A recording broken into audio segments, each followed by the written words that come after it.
Hey y'all, how's it going? Get me out here and welcome to the inaugural episode of The State of Wild. This is a new weekly series that I'm planning on starting as part of revamping my YouTube channel. And this weekly series, you can think about it as akin to a very short weekly podcast series, where during each episode I'm going to do three things. First off, as you might have guessed, we might be talking about the state of the wild meta. So what's dominating, how to beat it, and decks that might be flying underneath the radar that you guys should be paying attention to.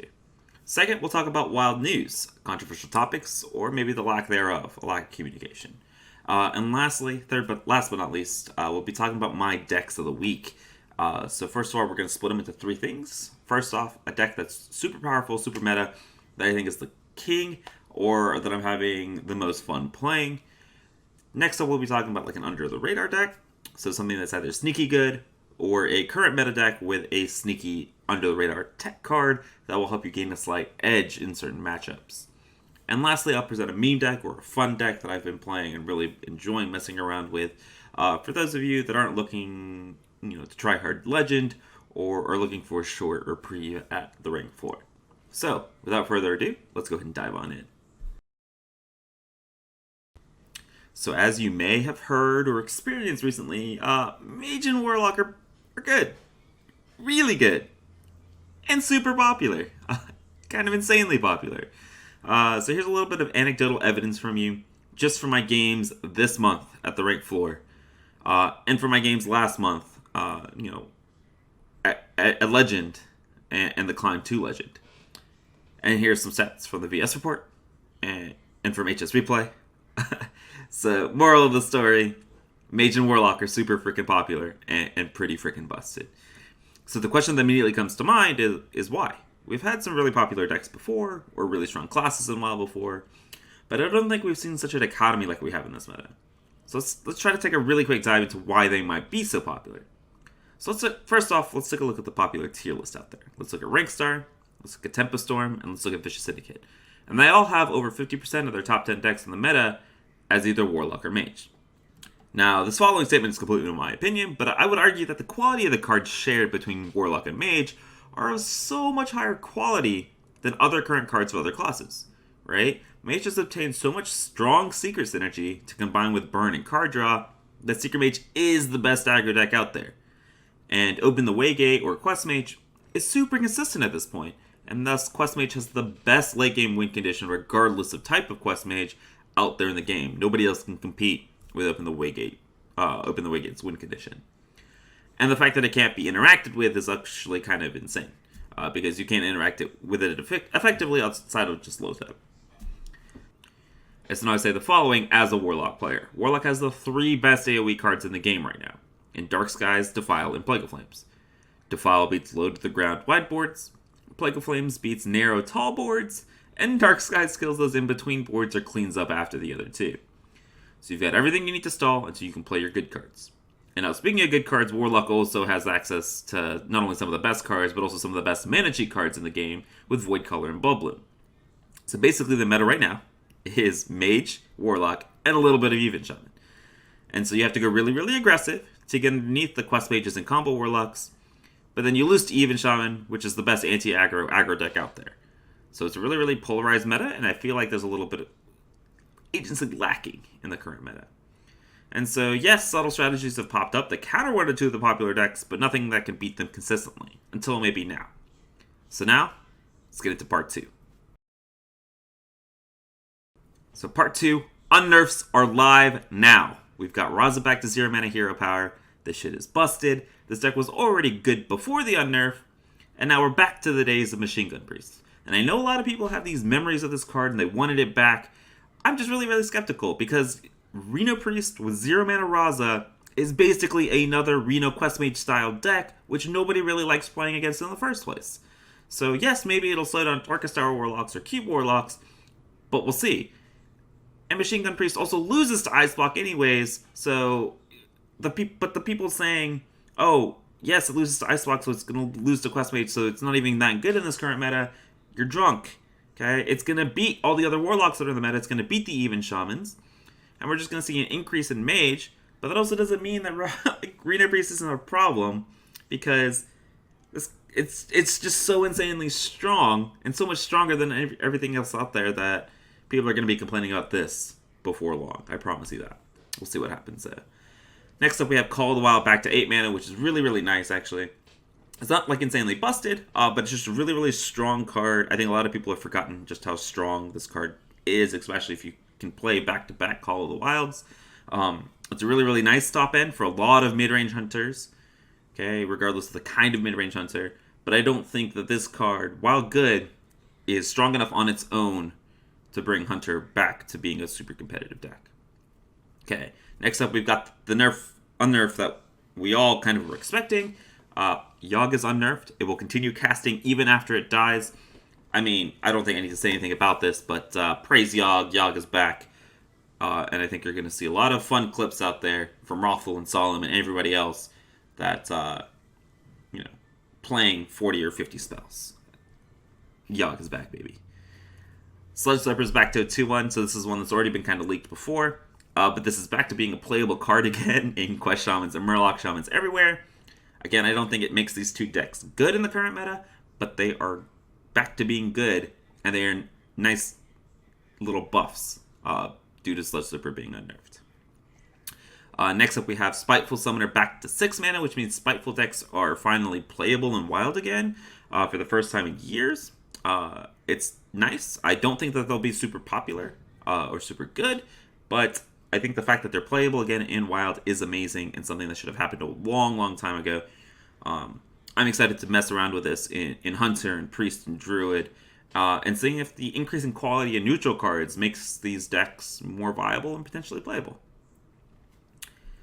And last but not least, for the nerfs that are going live as of today, we have the Hunter Spellstone, 5 mana.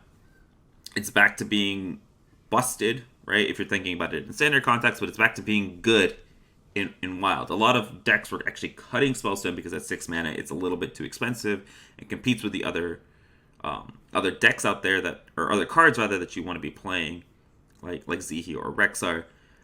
It wasn't even seeing play in even Secret Hunter, and that tells you something about the power level of that card.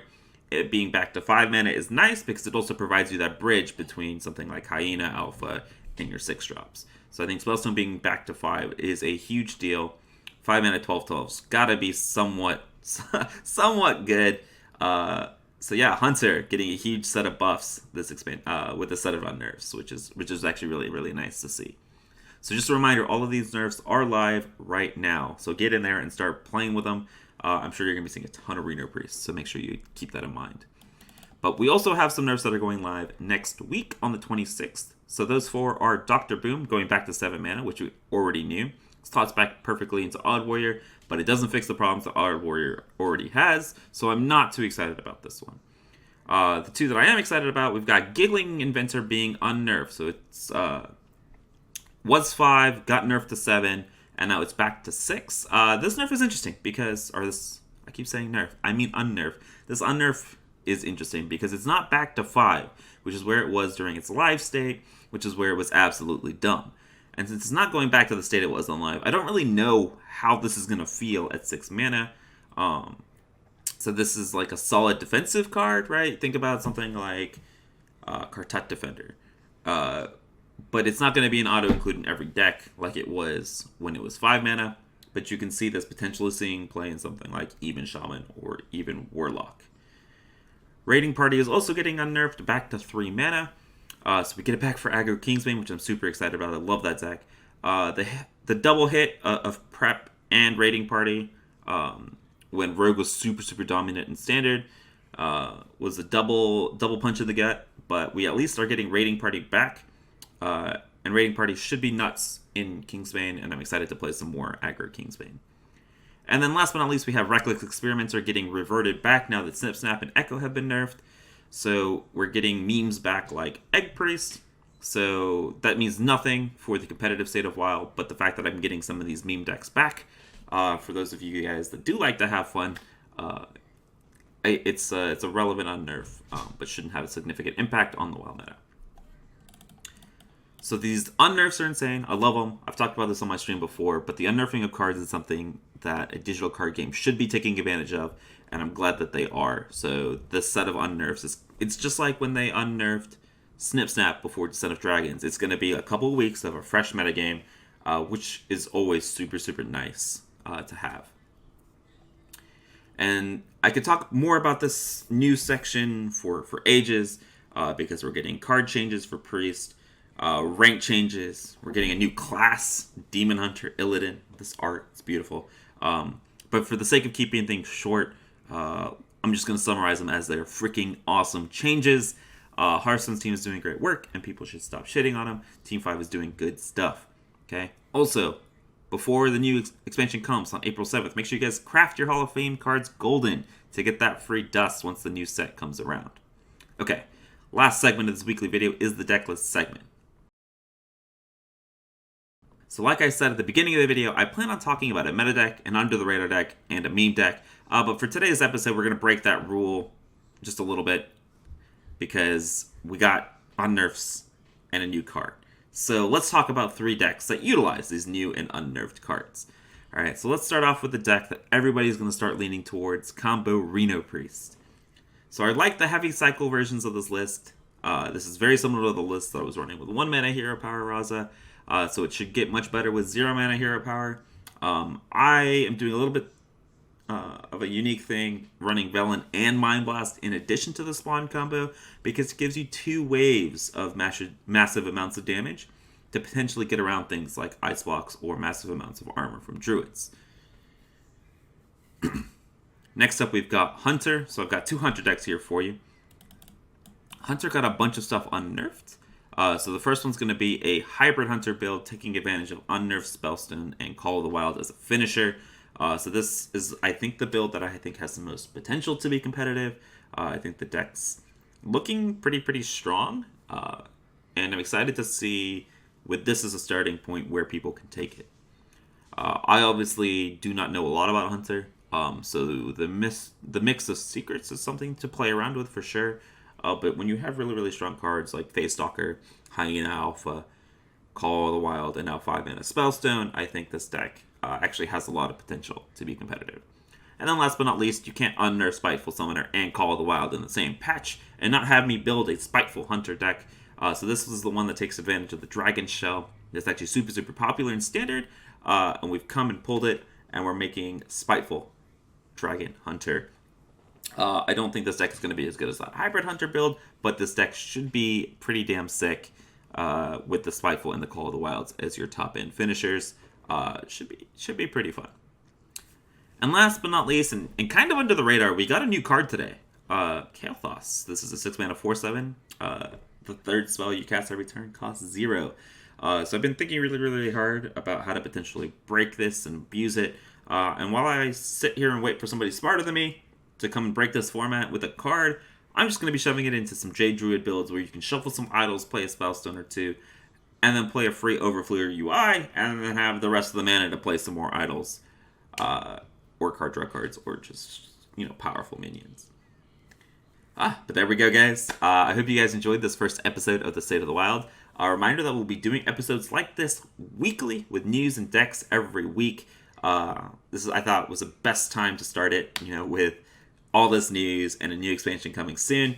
So I hope you guys enjoyed it. Reminder that there are daily deck highlight videos that are going up on the YouTube channel all week, as well as streams over on twitch.tv/getmeout. So I hope you all enjoyed this, inaugural episode. Stay safe out there, and I will see you guys next time. Later, guys.